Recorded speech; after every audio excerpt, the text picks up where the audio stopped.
예, 제가 화면을 보면서 설명을 드리도록 하겠습니다. 그런데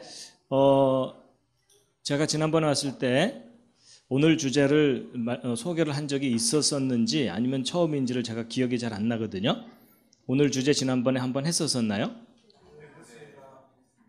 그럼 지난번에 혹시 들으셨던 분들 한번 기억은 안 나지만 들은 것 같다. 그러시고요. 또 오늘 저를 또 처음 보시는 분들도 계실 것 같기도 하고 또 처음 듣는 분들도 계실 것 같은데요. 요 주제를 처음 들으시는 분들 한번 들으시게 되는 분들 한번 해주시면 알겠습니다. 예, 지난번에 한번 이렇게 했지만 또 목사님께서 이 주제를 저한테 부탁을 하셔가지고 할 수 없이 해야 됩니다. 예, 그렇기 때문에 지난번에 한번 들으셨던 분들은 2번 이상 들으실 때 외우시기 바랍니다. 끝날 때 시험 보겠습니다. 그리고 이제 처음 듣는 분들 위주로 이제 설명을 좀 드리도록 하겠습니다. 예. 어쨌든 오늘 예배 참석하신 모든 분들을 환영합니다. 서로 환영하시겠습니다. 환영합니다. 환영합니다. 예. 제가 환영의 뜻으로 꽃다발을 준비해 왔습니다. 그리고 꽃을 하나 더 소개해 드리려고 합니다. 예, 오늘 주제와 관련된 꽃인데요. 바로 이 꽃입니다. 이 꽃은 베들레헴의 별이라는 그렇게 부르는 꽃인데요. 왜냐하면 여기 잘 보시면 여기 육각별처럼 생겼죠. 어디선가 본 듯하지 않으십니까? 이스라엘 국기에 육각별이 있는데 다윗의 별이라고 하죠. 근데 국기에까지 그릴 정도라면 무슨 뜻이 있겠죠? 예, 요 육각별이 다윗의 별이라고 알려져 있는데 저 별이 무슨 뜻이 있습니다. 여러분 그 자동차 타고 골목을 들어가려고 하는데 이런 표시를 보면 들어오지 마시오 이런 뜻이죠. 그러면 거기다가 들어오지 마시오 이렇게 써놓을 수도 있지만 이렇게 그 사인을 두는 이유가 뭐냐면요. 만약에 들어오지 마시오 이렇게 써 있으면요. 그거 읽는 순간 벌써 들어갔어요. 그렇죠? 근데 이렇게 사인을 딱 해놓으면 들어오지 말라는 뜻이 바로 떠오르죠. 바로 그런 것이 사인과 상징의 그 역할이거든요. 그래서 여러분 이 육각별도요. 어떤 메시지를 순식간에 전달하는 그런 역할을 하고 있는데 여러분 요 다윗의 별이 가지고 있는 뜻이 바로 이런 뜻입니다. 다 함께 읽으시겠습니다. 예, 여러분 이게 뭐냐면 바로 창세기 1장 1절입니다. 태초에 하나님이 천지를 창조하시니라 라는 그 메시지가 요 다윗의 별의 메시지입니다. 그래서 이스라엘 국기가 펄럭일 때마다 무슨 메시지가 펄럭거리는 거예요? 태초에 하나님이 천지를 창조하시니라. 근데 왜 그런 건가 하는 이유는요. 한 2시간 설명을 해드려야 됩니다. 그렇지만 이제 그냥 이제 대충 그렇다라고만 기억을 하시면 되겠는데요. 그래서 이제 요 꽃은 이렇게 피는 꽃입니다. 자, 여러분 아까 그 주보에 나오는 대로 읽으신 대로 하나님께 영과 진리로 예배드려야 된다 그랬거든요. 그래서 우리가 여러분 어떤 진리가 객관적인 진리로 인정받으려면 적어도 2가지가 뒷받침돼야 되는데요. 첫째는 과학적으로도 합리적이어야 됩니다. 엉뚱한 얘기를 믿을 수는 없잖아요. 그렇죠? 2번째는 역사적으로 사실이어야 됩니다. 그래서 여러분 우리가 진리라고 할 때는 사실이 진리이지 거짓말이 진리일 수는 없습니다. 동의하시죠? 예. 자, 그리고 이제 하나님께서 하신 일들을 우리가 이제 알아가는 것이 하나님께 번제를 드리는 것보다 더 낫다라고 말씀하셨는데요. 이제 시간이 많지 않기 때문에 이런 설명들은 좀 생략하고요. 자, 이제 오늘 그 동방박사와 메시아의 별이라는 주제인데요. 크게 3가지를 이제 소개해 드리려고 합니다. 첫 번째가 예수 그리스도의 정확한 탄생일. 여러분 12월 25일은 로마 제국 시절에 잘못 정해진 탄생 날짜입니다. 그래서 12월 25일은 예수님의 탄생일이 아니고 예수님의 탄생을 기념하는 날 이렇게 이해를 하시는 것이 더 좋습니다.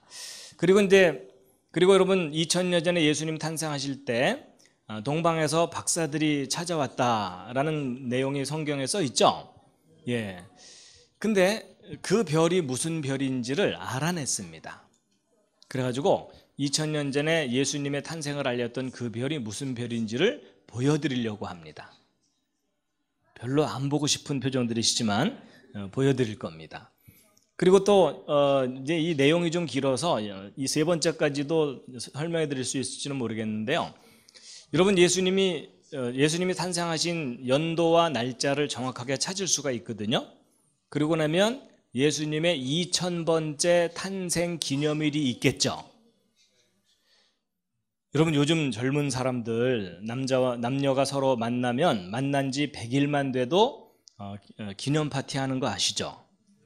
우리 만난 지 100일이나 됐는데도 아직 안 헤어졌어 이러면서, 여러분, 만난 지 100일도 기념을 하는데 예수님의 탄생 2000번째 기념은 좀 특별히 좀 할 필요도 있겠죠. 근데 실제로 예수님의 정확한 2000번째 탄생 기념일에 관한 어떤 스토리가 있습니다. 그래서 이제 이 내용을 소개해 드리려고 하는데요.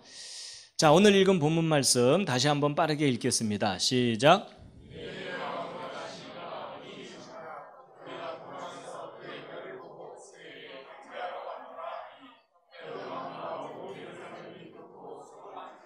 예.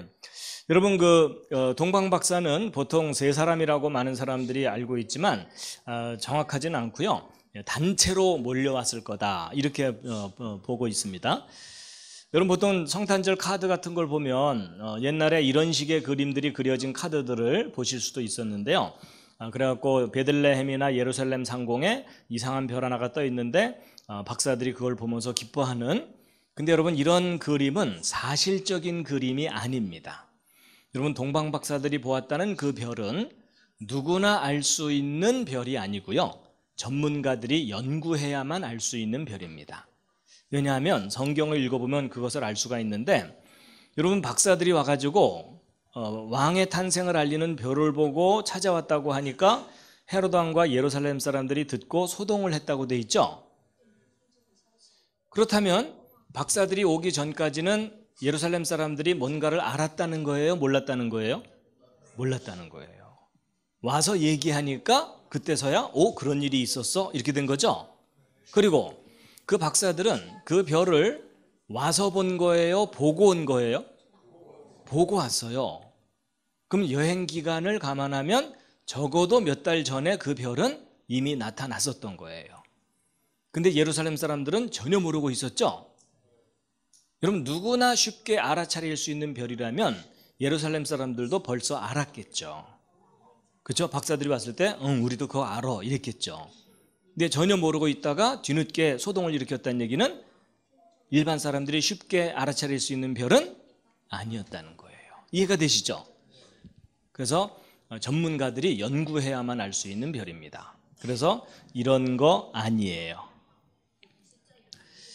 근데 그의 별을 보고 왔다는 것이 성경에 근거가 있어요. 여러분, 하나님께서 천지 창조하실 때 해와 달과 별들을 만드셨는데 그 만드신 목적 중에 첫째가요, 징조입니다. 여러분, 하나님께서 어떤 역사적인 사건을 일으키실 때, 중요한 사건을 일으키실 때 그 사건을 사람들이 깨닫게 하려고 그 사건과 맞물려서 해와 달과 별들이 이상한 신호를 보내주도록 하나님이 디자인을 해놓으셨어요. 그 중에 대표적인 예가 예수님 탄생을 알렸던 별이 나타난 것이었어요. 그리고 창세기 3장 15절을 보면 선악과를 아담과 하와를 유혹한 뱀을 저주하시는 내용 속에 구세주 탄생에 관한 예언이 있거든요. 함께 한번 읽으시겠습니다. 시작. 너는 그의 발꿈치를 상하게 할 것이니라 하시고. 여러분, 그 뱀은요, 머리만 꽉 주면 꼼짝 못합니다. 그렇죠? 예. 뱀의 머리를 상하게 한다는 얘기는 뱀은 사탄을 상징하는 동물이기 때문에 사탄을 멸망시키고 사람들을 구원한다, 그런 의미거든요. 그런데 그런 구원자가 하늘로부터 멋있게 구름 타고 쫙 오시는 게 아니라 여자의 아들로 태어날 거라는 거예요. 그러면 조금 전에 읽으셨던 창세기 1장 14절 내용과 합쳐서 생각하면 구세주가 이 땅에 오실 때 여자의 아들로 태어날 텐데 그때 하늘의 해와 달과 별들이 어떤 신호를 보내줄 거다, 그런 얘기예요. 그럼 이 내용을 아는 사람들이 맞다면, 그리고 구세주가 이 땅에 오시기를 간절히 기다렸던 사람들이 맞다면, 구세주가 이 땅에 올 때 하늘의 별들이 신호를 보내줄 테니까 별을 연구했겠죠. 근데 구세주를 기다릴 필요가 없는 사람들은 별을 연구할 필요가 없겠죠. 그래서 여러분, 예수님을 간절히 기다리는 사람들은요, 별 볼 일 있는 사람들이고요, 예수님을 기다릴 필요가 없는 사람들은 별 볼 일 없는 사람들이에요. 자, 실례지만 옆에 있는 분 한번 살짝 보시겠습니다. 별 볼 일 있는 분 같습니까? 별 볼 일 없는 분 같습니까? 여러분, 예수님을 간절히 바라는 사람들은 모두가 다 어떤 사람들이에요? 별 볼 일 있는 사람들입니다. 옆에 있는 분에게 빨리 사과하세요.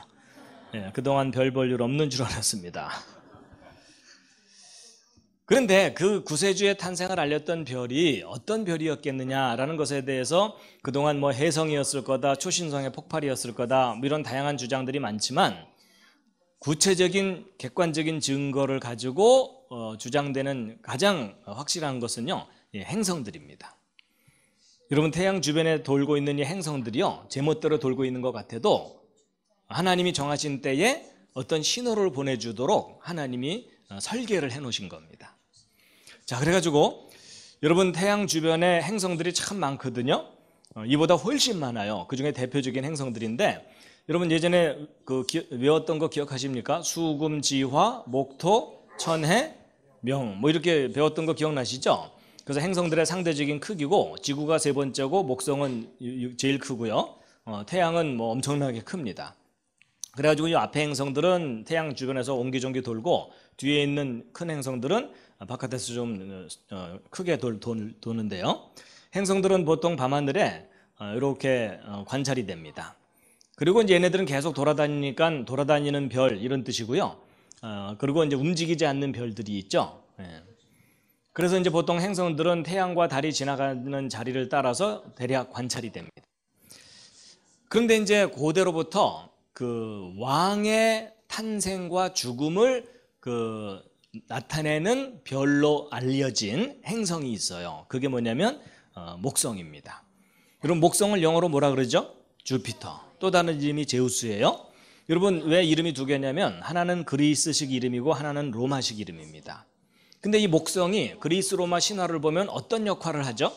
주피터가 신들의 왕이에요. 그래서 왕을 상징하는 행성입니다. 그 다음에 이제 토성은 영어로 뭐라 그러죠? 세턴이라고 합니다. 또는 크로노스예요. 그래가지고 여러분, 이 주피터와 세턴이 서로 그 그리스 로마 신화에서 무슨 관계냐면 아버지와 아들 관계입니다.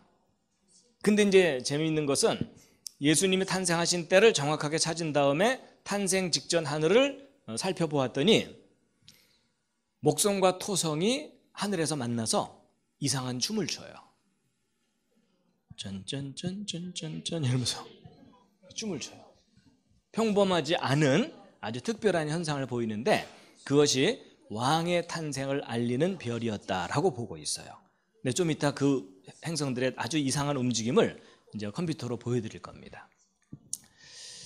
자, 그런데 여러분, 이 연구는요, 제가 연구를 한 게 아니고요, 이거를 평생 동안 연구하신 분이 있어서 잠깐 소개해드리면 바로 이제 이분입니다. 이분은 미국인이고 유진 폴스틱이라고 하는 분인데 6.25 전쟁에 참전했던 참전용사입니다. 베테랑이죠. 그래가지고 이제 한국전에 참전해서 한국과 인연을 갖고 있는데, 이분이 아주 신앙심이 깊었고 또 아주 순수하게 성경을 믿는 분이었는데, 이런 미국의 루터교라는 교단이 있거든요. 근데 이제 자유주의 신학이라고 들어보셨죠? 성경을 기록된 그대로 진리로 믿지 않고 뭐 성경을 나름대로 막 바꿔서 해석해서 믿는 그런 건데, 그런 신학자들과 목사님들이 성경을 기록된 그대로 믿지 않고 있다는 것에 이분이 거룩한 분노를 느꼈어요. 왜 하나님의 말씀을 기록된 그대로 진리로 믿지 못할까?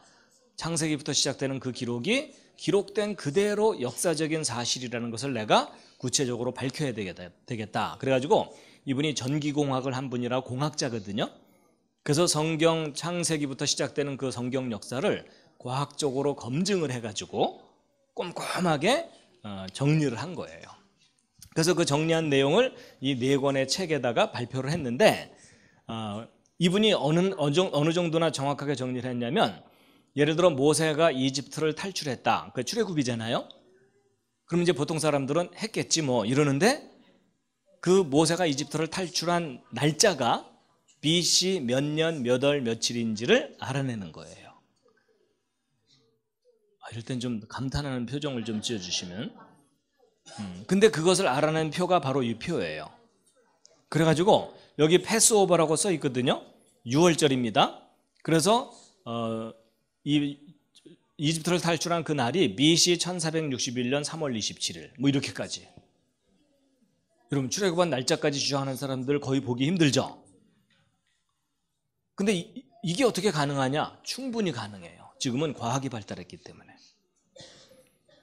그리고 이제 구약 역사를, 아담부터 구약 역사 전체를 이렇게 꼼꼼하게 정리를 한 표 중에 일부분만 보여드리는 거예요.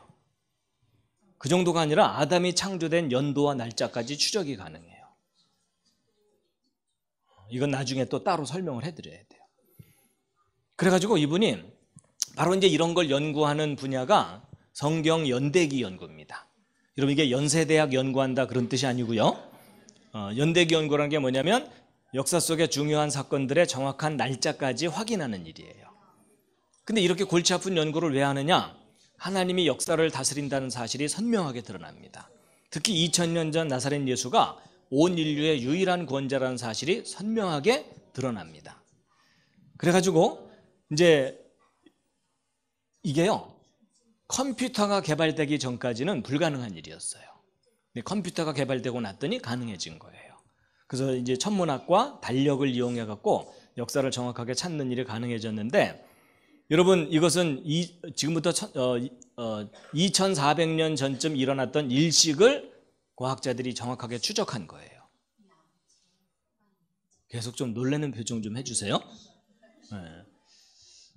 그래갖고 여러분 예를 들어 성경 역사와 관련된 역사 기록 속에 이런 일식이라든지 월식이라는 게 기록되어 있잖아요. 예를 들어 바벨론 느부갓네살 왕 몇 년에 어느 지역에서 일식이 있었다. 그러면 그걸 정확하게 날짜까지 찾아냅니다. 그럼 이런 것들을 찾아내고 나면 이 사건은 지금 현재로부터 정확하게 몇 년, 몇 월, 며칠, 몇 시, 몇 분 전에 있었던 건지가 확인이 되거든요. 그러면 이 사건은 앞으로 절대로 변하지 않는 역사의 기준이 돼요. 그러니까 느부갓네살 왕 7년에 일식이 있었으면 그 일식을 찾아내고 나면 그보다 7년 전에 느부갓네살이 왕이 된 거죠. 이 정도로 정밀하게 역사를 검증을 하는 겁니다. 컴퓨터가 개발되기 전까지는 불가능한 일이었어요. 그리고 달력을 이용해서 역사를 확인할 수도 있어요. 여러분 지구가 태양을 한 바퀴 도는 게 1년이죠. 1년은 대충 365일이죠. 365일 동안 돌게 되면 한 바퀴를 채 돌아요. 그래서 정확한 1년은 365일이 아니고 365.8 이렇게 돼 있어요. 그래서 초점이 안 맞았어요. 그리고 달이 지구로 한 바퀴 도는 게 한 달인데, 한 달은 대충 30일인데 30일 동안 돌게 되면 한 바퀴를 조금 더 돌아요. 그래서 정확한 한 달은 30일이 아니라 29.8 이렇게 돼 있어요. 어긋났죠. 그러니까 우리 양력생일 다르고 윤달, 윤년, 윤초 복잡하죠. 근데 여러분 하나님께서 이거 안 맞추신 걸까요? 못 맞추신 걸까요? 분위기상 안 맞췄다고 해야 되겠죠? 여러분 하나님께서 일부러 어긋나게 하신 거예요. 왜 이거 어긋나게 하셨냐면 역사를 확인하라고. 무슨 말이냐? 여러분 만약에 하나님께서 이렇게 딱딱 맞아떨어지게 만들자, 그러면 우리가 역사를 잃어버려요. 무슨 말이냐면 여러분 1980년 5월 18일 5.18이죠. 그날 미국에서 화산 터졌거든요. 근데 이 사건을 양력으로도 기록하고 음력으로도 기록할 수 있죠. 근데 만약에 이렇게 딱딱 맞아떨어지면 연도가 달라져도 양력과 음력의 조합은 바뀌질 않죠. 그럼 만약에 연도가 지워지면 이 뒤에 기록만 가지고는 정확하게 연도를 알 수가 없죠. 근데 하나님께서 이렇게 너덜너덜하게 하시는 바람에 연도가 달라지면 양력과 음력의 조합이 매년 달라질 수밖에 없죠. 그럼 이런 조합을 가진 연도는 1980년밖에 없죠. 이해가 되셨습니까? 이 어려운 걸 이해를 하셨단 말입니까? 여러분 이게 굉장히 중요한 원리인데요.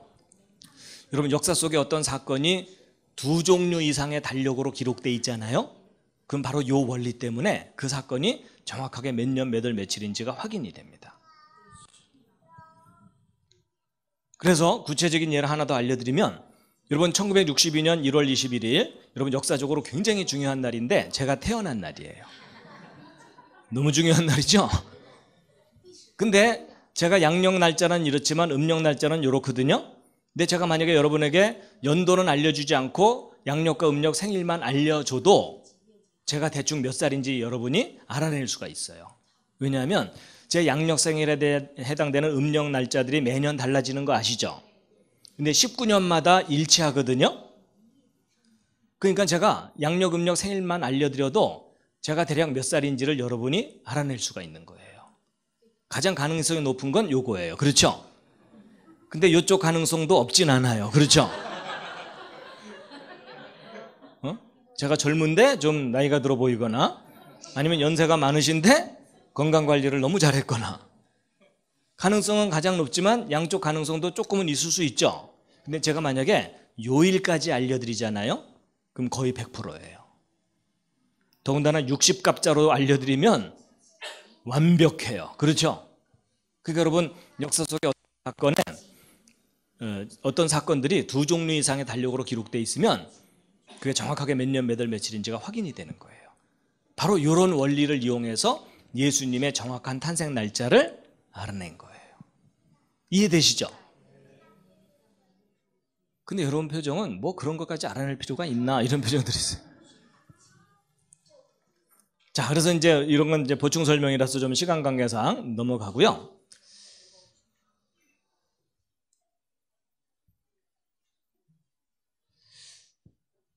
자,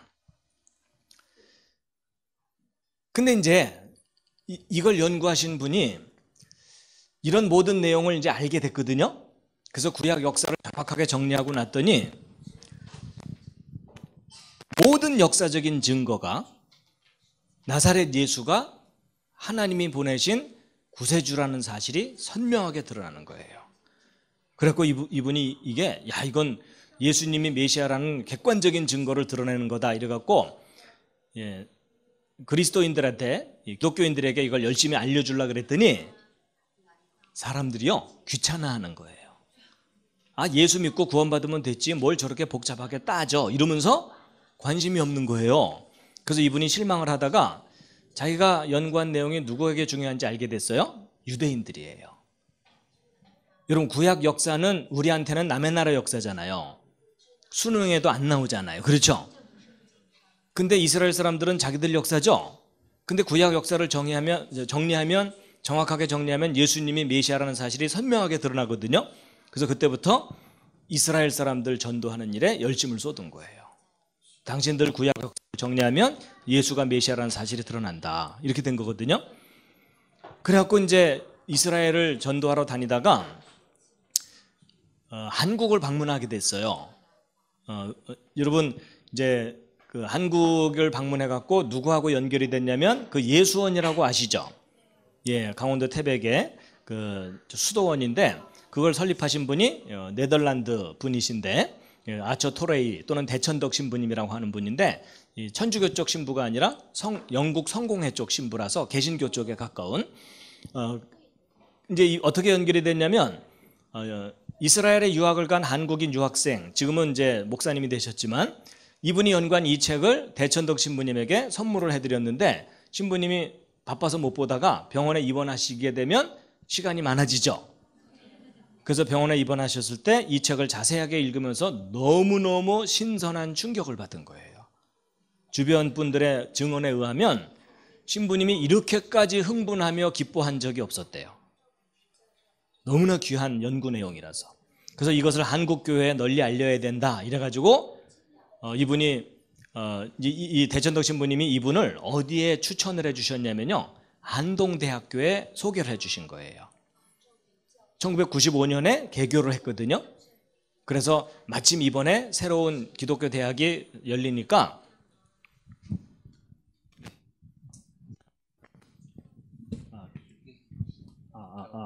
안 나오는데? 약하군요. 볼륨을 좀 높여주시면. 하나 둘. 예. 마침 새로운 기독교 대학교 하나가 생기니까 당신 여기 가서 학생들에게 강의를 하면 좋겠다. 그래서 이분이 개교 첫 해에 1년 동안 성경 역사 강의를 하신 거예요. 근데 마침 저는 한동대학교 개교할 때 창조과학을 가르칠 교수가 필요하다 이러는 바람에 제가 교수로 가서 이제 저는 창조과학 가르치고 이분은 성경 역사 가르치고 그래서 거기서 이렇게 만난 거예요. 비교적 싱싱할 때 만났어요.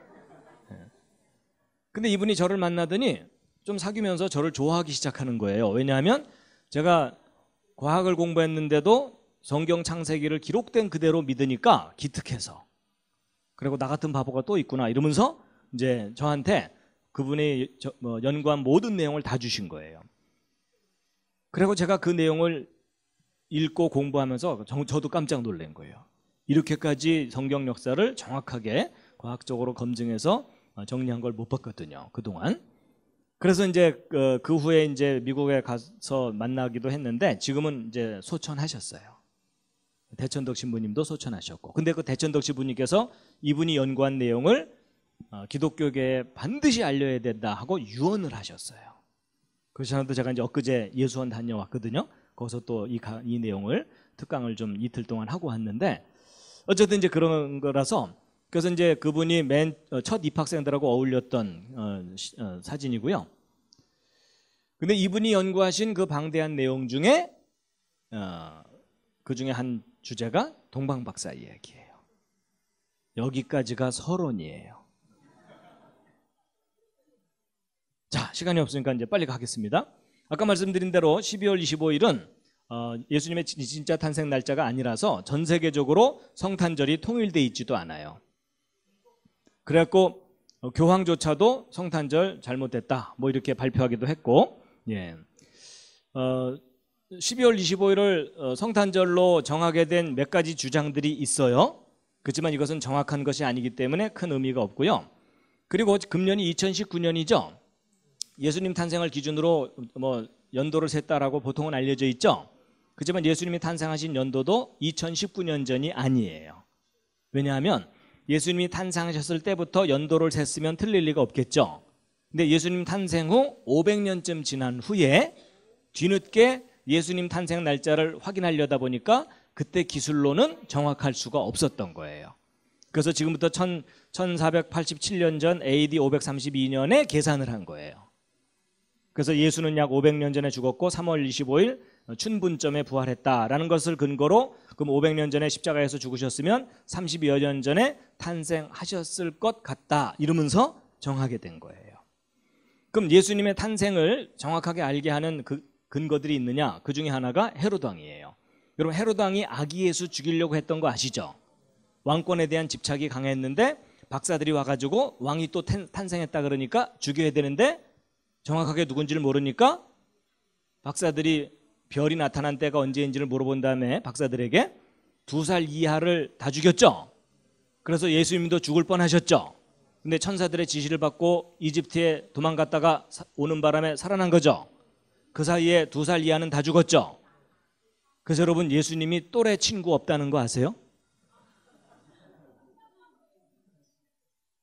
근데 다행인 것은 사내 아이들만 다 죽였기 때문에 동네 여자애들은 다 예수님 거예요.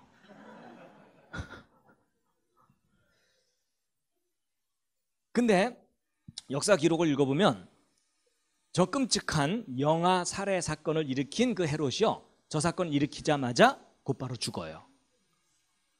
그럼 헤롯 왕이 헤롯 왕이 죽은 때만 정확하게 알면 예수님은 그보다 2년 전쯤 탄생한 거라고 보면 되죠. 근데 헤롯 왕이 죽은 때는 정확하게 확인이 되거든요. 그럼 헤롯 왕이 죽을 때 월칙 현상이 있었다 이런 역사 기록이 있어요. 근데 지금은 컴퓨터로 저거 다 정확하게 찾아낸다 그랬죠. 그래서 헤롯 왕이 죽을 때 발생했던 월칙 현상을 컴퓨터로 찾아낸 거예요. 그래서 BC 4년 3월 11일이에요.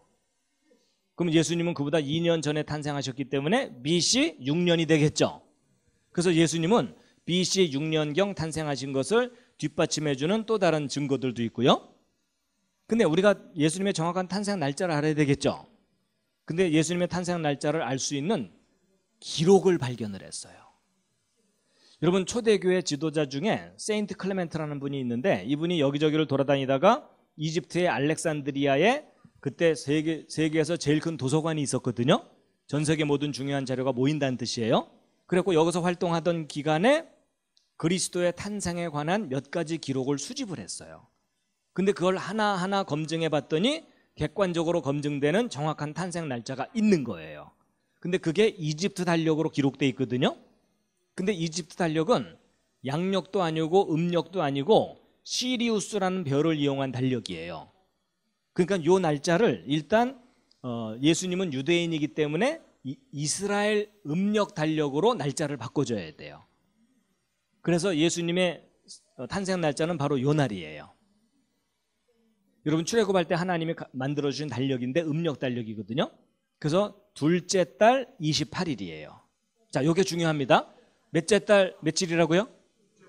둘째 달 28일. 우리 음력이 아니라 이스라엘 음력인데 우리하고 한두 달 차이가 있어요. 어쨌든 요 날 기억해 두세요. 근데 우리는 유대인들의 달력에 익숙하지 않죠. 그럼 우리가 사용하고 있는 양력 날짜로 바꿔줘야만 이해가 되죠. 그래갖고 요 날짜를, 우리가 사용하는 양력 날짜가 그레고리안 달력이거든요. 바꾸면 예수님의 정확한 탄생 날짜가 나오는 거예요. 알고 싶으세요? 안 알고 싶으세요? 안 알고 싶으시면 오늘 강의 끝이에요. 자, 예수님의 정확한 탄생 날짜 알려드립니다. BC 6년 5월 14일이에요. 근데 매년 5월 14일은 아니에요. 여러분, 유대인들은 절기는 음력으로 지키거든요. 기념일은. 그러니까 매년 요 날짜를 찾아내야 돼요. 여러분, 우리 음력 생일 지키려면 매년 날짜 달라지는 거 아시죠? 그래서 예수님의 탄생 날짜도요, 요 날짜를 매년 찾아내야 되거든요. 탄생 당시만 5월 14일이고 이제 금년에는 6월 달이었어요.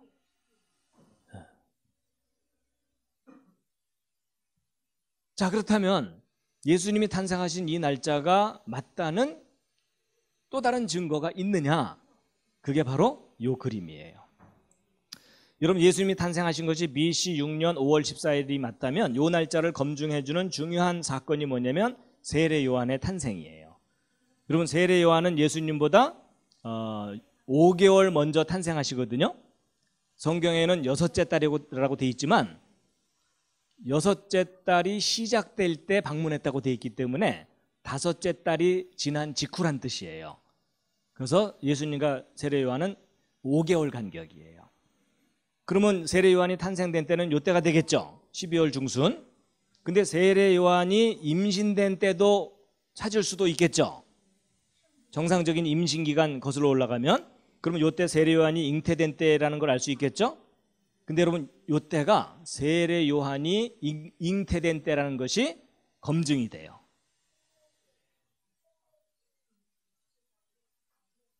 별로 관심 없으셨겠지만 성경에 그걸 검증할 수 있는 기록이 있어요. 여러분, 누가복음에 보면은 세례 요한 탄생 스토리가 자세하게 나오거든요. 그 자세하게 나오는 이유가 요거 확인하라고. 그래서 여러분, 세례 요한의 아버지의 이름이 사가랴거든요. 기억이 잘 안 나면 수퍼에서 물건을 사가랴 이렇게라도 기억하세요. 직업은 뭘까요? 제사장이에요. 그리고 아비아 팀 제사장이에요. 그리고 세례 요한의 어머니는 엘리자벳이고. 그런데 여러분, 이스라엘은 제사장 팀이 24팀이 있거든요. 그래서 한 팀이 일주일씩 봉사를 해요. 그래서 168일마다 자기 팀 순서가 돌아와요. 근데 사가랴 팀 순서가 됐을 때 제비 뽑기를 해요. 제사장들이. 그래서 거기에 걸린 사람이 성소에 들어가서 분향을 하도록 돼 있어요. 근데 제비 뽑기를 했는데 누가 걸렸을까요? 사가랴가 걸린 거예요. 그래서 성소에 들어가서 분향을 하는데 거기서 이상한 일이 벌어집니다. 천사가 나타나서 네가 아들을 낳을 거다. 그랬는데 사가랴가 안 믿었어요. 왜냐하면 자기가 나이가 많고 부인도 나이가 많으니까 이제 더 이상 자식은 없구나 포기하고 있었기 때문에 안 믿었어요. 그러니까 천사가 증거를 줬습니다. 네가 지금 이 순간부터 아들을 낳을 때까지 말을 못할 거다. 여러분, 성소에 들어갔을 때는 정상이었는데 들어가서 장애인 된 거죠. 근데 여러분, 성소에는 장애인은 못 들어간다는 거 아시죠? 그러니까 우물쭈물 하느라고 제 시간에 못 나오거든요. 근데 이제 동료 제사장들이 늦게 나오니까 이상한데 더군다나 말을 못 하잖아요. 그래서 어떻게 된 거냐 물어봤더니 말을 못 하니까 글씨를 써갖고 상황을 설명했다고 성경에 나오죠. 근데 본인 실수가 아니니까 돌려보냈겠죠. 그럼 그날 사가랴가 집에 가서 아내와 동침했겠죠. 왜냐하면 자기도 대를 이을 아들이 필요했으니까. 그렇죠? 그럼 그때 정확하게 임신이 되고 일사천리로 진행이 됐겠죠. 그러면 요때가 세례 요한이 잉태된 때라고 추정된다면 그 직전이 아비아팀 순서인지 확인해 보면 되겠죠. 근데 요때가 바로 그때인 거예요. 그러니까 여러분, 앞으로 누가 예수님의 탄생 날짜를 주장하더라도 요 알리바이가 맞아야 돼요. 그렇다면 정말 요 날짜가 예수님이 탄생하신 때가 맞겠구나. 그래갖고 세례 요한이 잉태된 때부터 예수님 탄생 때까지 요 1년 2개월 정도 기간을 컴퓨터 프로그램으로 자세히 확인을 해봤더니 하늘에서 난리가 난 거예요. 대형 우주 쇼가 펼쳐지는 거예요. 목성과 토성이 하늘에서 만나서 댄스를 추고 부분일치 현상이 연거푸 6개월 간격으로 나타나고 천문학적으로 아주 드문 현상이 집중적으로 벌어지는 거예요. 그래갖고 이런 목성과 토성이 춤을 췄다는 말이 무슨 말이냐면, 여러분 이런 거 아시죠? 이런 목성은 안쪽에서 돌고 토성은 바깥쪽에서 돌기 때문에 얘는 좀 빨리 돌아가고 얘는 좀 천천히 돌아가요. 그래서 보통 토성이 이렇게 지나가면 목성이 앞질러 가버리거든요. 근데 예수님 탄생 때는 그랬던 게 아니고 토성이 천천히 가고 있었는데 목성이 뒤따라오더니 지나쳐 가지 않고 만났다 헤어졌다 만났다 헤어졌다 만났다 헤어졌다, 그리고 앞으로 갔다 뒤로 갔다 앞으로 갔다 이러는 거예요. 근데 왜 저런 일이 벌어지냐면, 여러분 이제 보세요. 태양이 중심에 있으면 지구는 1년에 한 바퀴를 돌거든요. 근데 이 목성은 12년마다 한 바퀴를 돌아요. 그러니까 목성 한 바퀴 도는 동안 지구는 12바퀴를 도는 거니까 이 목성이 지구를 볼 때 얼마나 방정맞겠어요. 그렇죠? 거의 뭐 이런 수준이에요. 그렇죠? 그 다음에 이 토성은요 30년 정도마다 한 바퀴를 돌아요. 그래갖고 이 목성과 토성이 하늘에서 이렇게 만나는 경우는요 20년 정도 만에 한 번씩 만납니다. 그러니까 앞으로 2020년 12월 21일이 되면 하늘에서 이렇게 만날 거거든요. 요 날짜 메모해 뒀다가 헤어진 그리운 사람들 만나시기 바랍니다. 그래서 평소에는 목성과 토성이 이렇게 떨어져 있어요. 그래서 목성 저쪽에 있으면 토성 저쪽에 있거든요. 근데 예수님 탄생 직전에는 목성과 토성이 한 군데 만나서 춤을 춘 거예요. 그래서 보통 이제 태양 지나가는 자리를 따라서 토성도 이동하고 목성도 이렇게 이동을 합니다. 근데 20년마다 만날 때는요 토성이 천천히 가니까 목성이 저렇게 앞질러 가버려요. 근데 예수님 탄생 때는 이랬던 게 아니고 토성이 앞서가고 있었는데 목성이 뒤따라오더니 우리 너무 오랜만인데 이대로 헤어질 수는 없어 이러면서 저렇게 움직이는 거예요. 이상하죠? 근데 저런 현상이 왜 일어나냐면 여러분 태양에서 행성들을 바라보면은요 모든 행성이 한쪽 방향으로 돌기 때문에 저런 일이 안 벌어져요. 근데 우리는 지금 태양에서 보는 게 아니라 지구에서 보고 있죠. 근데 이 지구 자체가 앞으로 빨리 가면 쟤네들이 약간 뒤로 가는 것처럼 보이겠죠. 근데 그게 절묘하게 일치할 때만 저렇게 춤을 추는 거예요. 그래갖고 이런 목성과 토성이 이렇게 이상한 춤을 추는 현상은요 이런 식으로 설명하면 알 수 있어요. 여러분 지구에서 바라볼 때 목성이 처음에는 왼쪽으로 움직이죠. 근데 이 부분에서 지구가 빠른 속도로 이동하면 상대적으로 뒤로 가는 것처럼 보이죠. 그랬다가 다시 원래 속도가 회복되는 거예요. 그래서 목성도 저렇게 토성도 저렇게 될 때만 저런 일이 벌어지는 거예요. 그래서 목성과 토성이 저렇게 이상하게 움직이는 현상은요 20년마다 일어나는 일이 아니고요 몇 년마다 일어나냐면 854년에 한 번씩만 일어나요. 근데 여러분과 저는 저걸 볼 수가 없어요.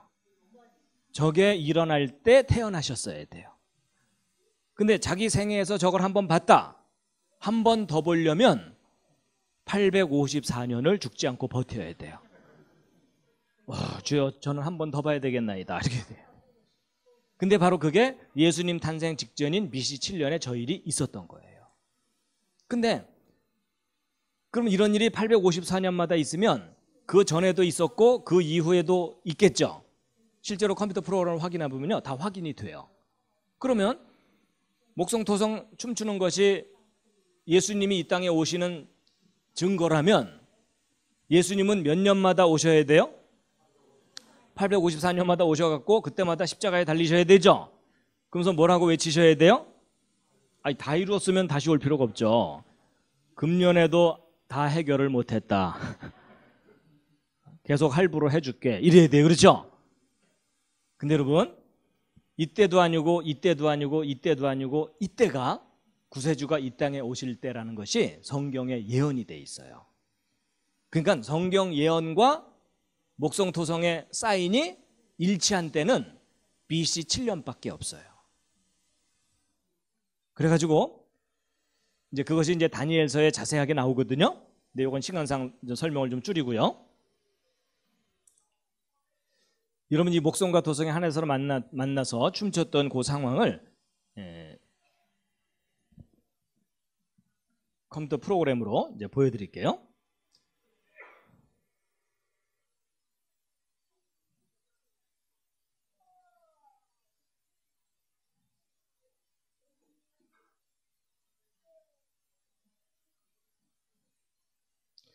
여러분, 이것은 이제 컴퓨터 프로그램인데 하늘에 있는 별들을 실시간으로 확인할 수 있는 프로그램입니다.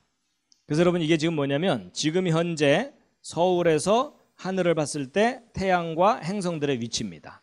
지금 여러분이 바깥에 나가서 하늘을 관찰하시면 이대로 행성들의 위치를 확인하실 수가 있고, 그 다음에 이 좌표를 이동시켜주면 지구상 어디에서도 하늘의 별을 다 보실 수가 있습니다.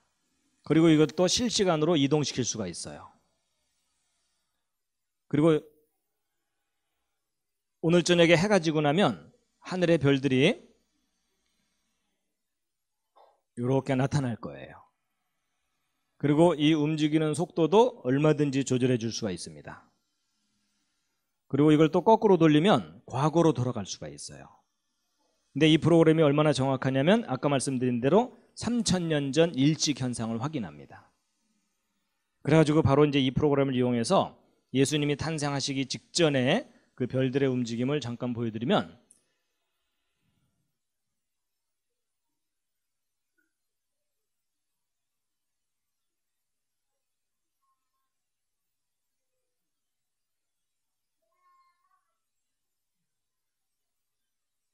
자, 여러분 이제 잘 보세요. 여기 아주 밝은 게 여기 태양이거든요. 이거 태양이고, 요게 목성이고요. 그 다음에 여기 세턴이라고 토성이 있거든요. 그래서 목성과 토성이 지금 만나려고 가까이 온 거예요. 그리고 여기 시간을 보면은 BC, 아까 예수님이 BC 6년에 탄생했다고 했죠. 여기는 BC 8년이기 때문에 예수님 탄생 2년 전이에요. 지금 여러분은 2000년 전 밤하늘을 보고 계시는 거예요. 서로 축하해 주세요. 그리고 제가 요거 스타트를 딱 누르면 얘네들이 움직이기 시작할 거거든요. 그래서 이 행성들이 전체적으로 왼쪽으로 이동할 텐데, 근데 쟤네들이요 스무스하게 이동하지 않고 뒤로 갔다 앞으로 갔다 뒤로 갔다 앞으로 갔다 이러면서 술 취한 듯이 갈 거예요. 저게 왜 그러냐면 아까 지구가 앞으로 빨리 가면 쟤네들이 약간 뒤로 가는 것처럼 보인다 그랬죠. 그래서 그런 현상이 나타나는 건데, 전체적으로 왼쪽으로 이렇게 이동을 할 텐데, 여러분 이거 이제 스타트 그 스타트를 누르면 하얀 거 하나가 지나가는 거 하나 있죠. 요 놈이 뭐냐면 달이에요. 달. 그러니까 제가 한 번 지나갈 때마다 한 달쯤 지나가는 거다, 이렇게 생각하시면 돼요. 그래서 조금 뒤로 돌아간 다음에 이제 다시 보실 텐데요. 자, 이제 여기 목성과 토성이 중요합니다. 근데 이 목성과 토성이 하늘에서 만나서 춤을 추는 장소가 어디냐면요, 하늘의 별자리 중에 The Lamb이라고 써 있고 The Fish라고 써 있죠. 이게 어린 양 자리와 물고기 자리예요. 뭔가 좀 매치가 되는 게 있죠. 여러분, 예수님이 이 땅에 오실 때 하나님의 어린 양으로 오셨죠. 또 예수님하고 물고기하고 또 관계가 있죠. 예수님을 믿는 사람들이 물고기를 그렸던 거 아시죠? 그게 익스디우스라는 헬라어죠. 자, 그래가지고 자, 이제 목성과 토성이 춤을 추는 걸 잘 보세요. 자, 이제 목성이 지금 토성에게 가까이 다가가다가 말고 약간 뒤로 가고 막 이러죠. 이게 밀당 중이에요. 그러다가 드디어 이제 목성이 토성 쪽으로 가죠. 근데 가서 만났는데 원래 지나쳐서 가야 되는데 이대로 헤어질 수는 없어 이러면서 둘이 함께 있죠.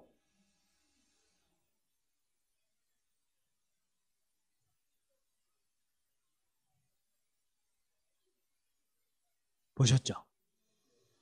재미있으니까 거꾸로 보시겠습니다. 근데 여러분 여기서 잘 보세요. 거꾸로 보시면서 이 달이 몇 번 지나가는지를 한번 계산해 보세요. 자, 이건 뒤로 가는 거고, 앞으로 가면 뒤로 이제 갈 텐데, 자, 만나는 순간부터 달이 몇 번 지나가는지 확인하시면 한 번, 두 번, 세 번, 네 번, 5달, 6달, 7달, 8달, 거의 9달이죠. 여러분 놀랍게도 목성과 토성이 하늘에서 거의 8달 이상을 함께 있는 거예요. 그리고 앞서거니 뒤서거니 춤을 추는 거예요.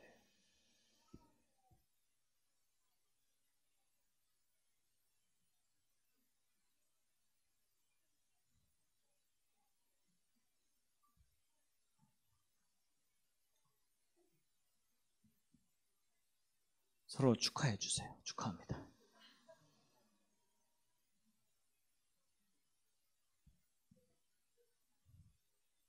여러분 이 동방 박사들은요 전문가들이었어요. 그리고 두 가지 면에서 전문가인데 하나는요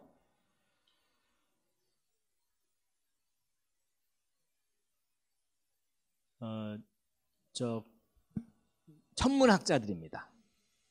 별들을 정확하게 연구해야 되거든요. 두 번째는 성경 예언에 관한 전문가들이었어요.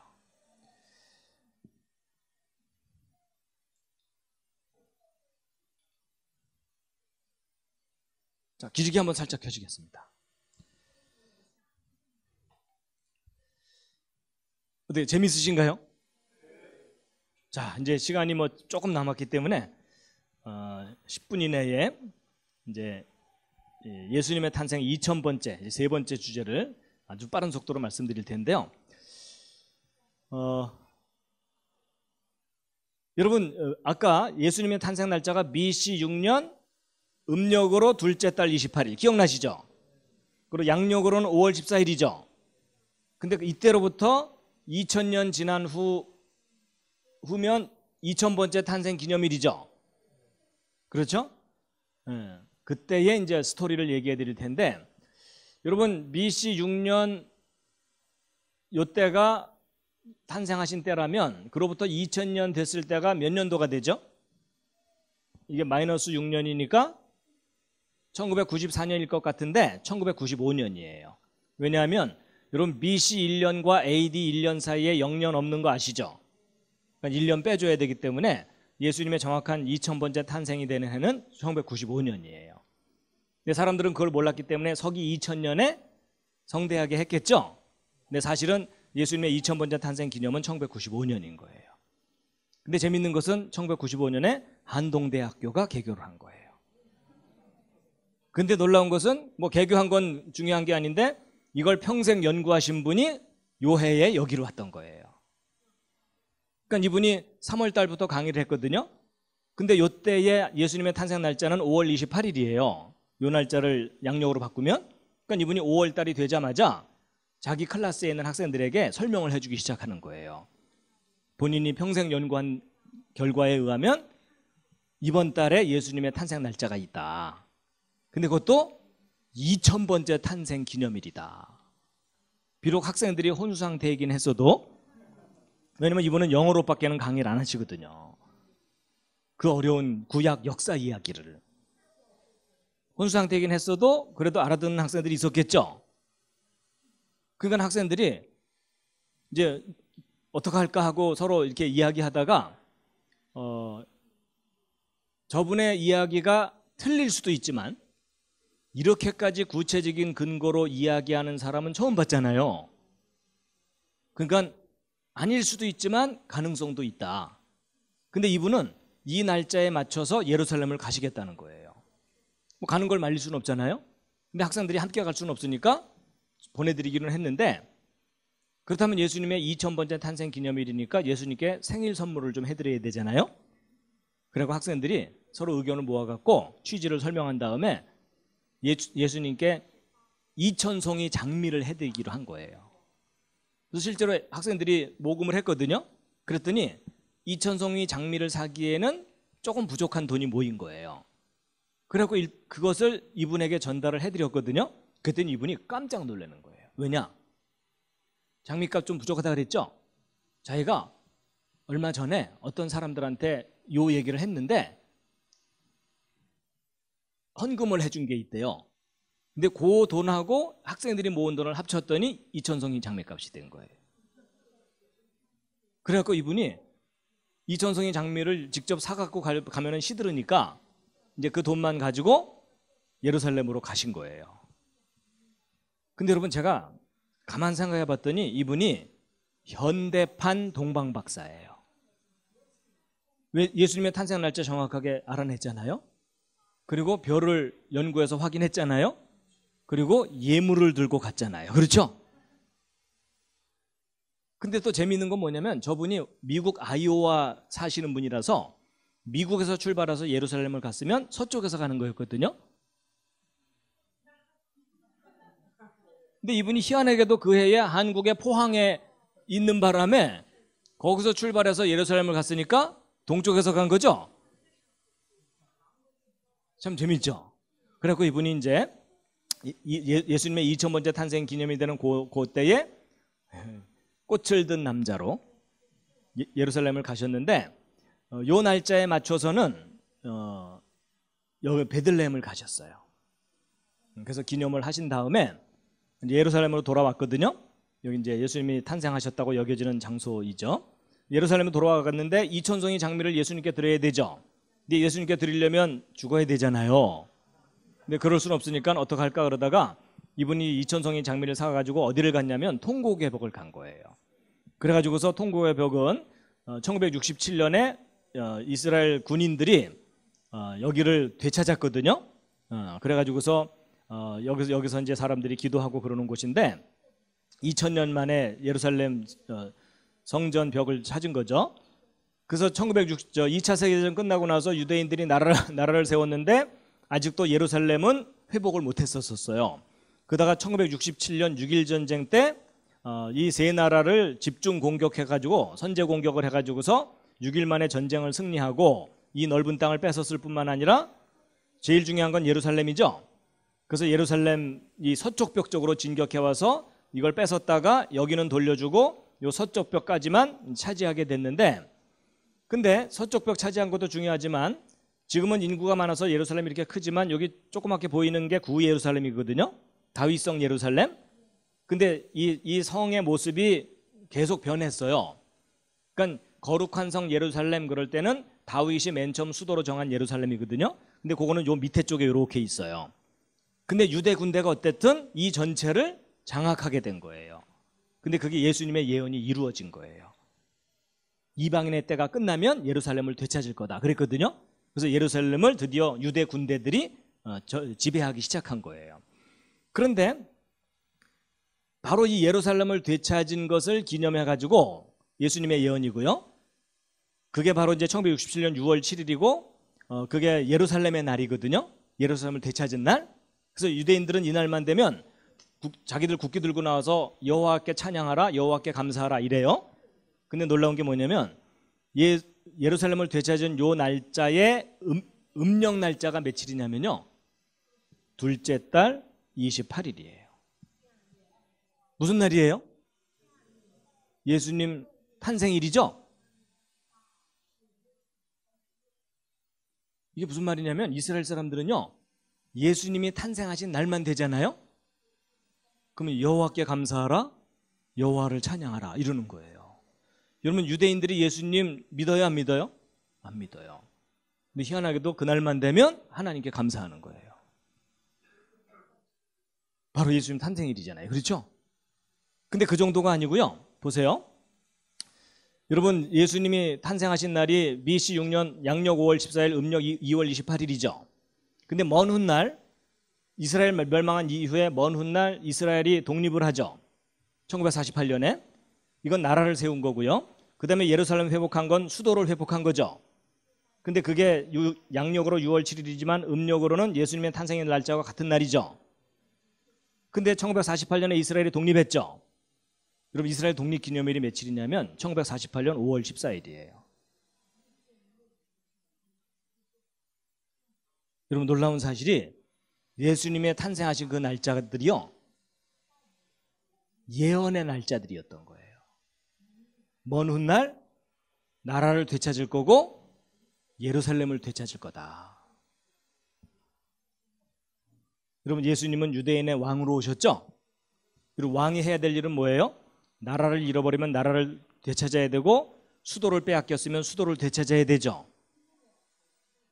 진정으로 예수님은 유대인의 왕이셨던 거예요. 그래가지고 여러분, 이제 예수님의 탄생 날짜는 매년 달라지게 되는데, 근데 이제 요날 이분이 이천송이 장미를 사갖고 여기를 간 거예요. 그래서 거기 있는 사람들한테 이천송이를 쫙 나눠준 겁니다. 그때 이제 저는 한동대에서 학생들하고 함께, 여기 95년 5월 28일 보이시죠? 여기 이천이라고 쓴 것도 보이시죠? 그래서 제가 취지를 설명하고 학생들은 그때 조촐하게 2000번째 탄생 기념 파티를 한 거예요. 그때가 마침 한동대학교 첫 입학생들의 축제 날이 됐어요. 그러니까 희한해요. 그러니까 이 강의를 들은 이 내용을 아는 학생들은 의미를 알아서 기뻐하고, 그냥 바깥에 축제하는 아이들은 모르지만 기뻐하고, 마치 유대인들처럼. 이게 이천송이 장미 사건이에요. 그래서 예수님의 탄생 날짜는 매년 달라지거든요, 이렇게. 근데 금년에는 며칠이었냐면 6월 1일이었어요.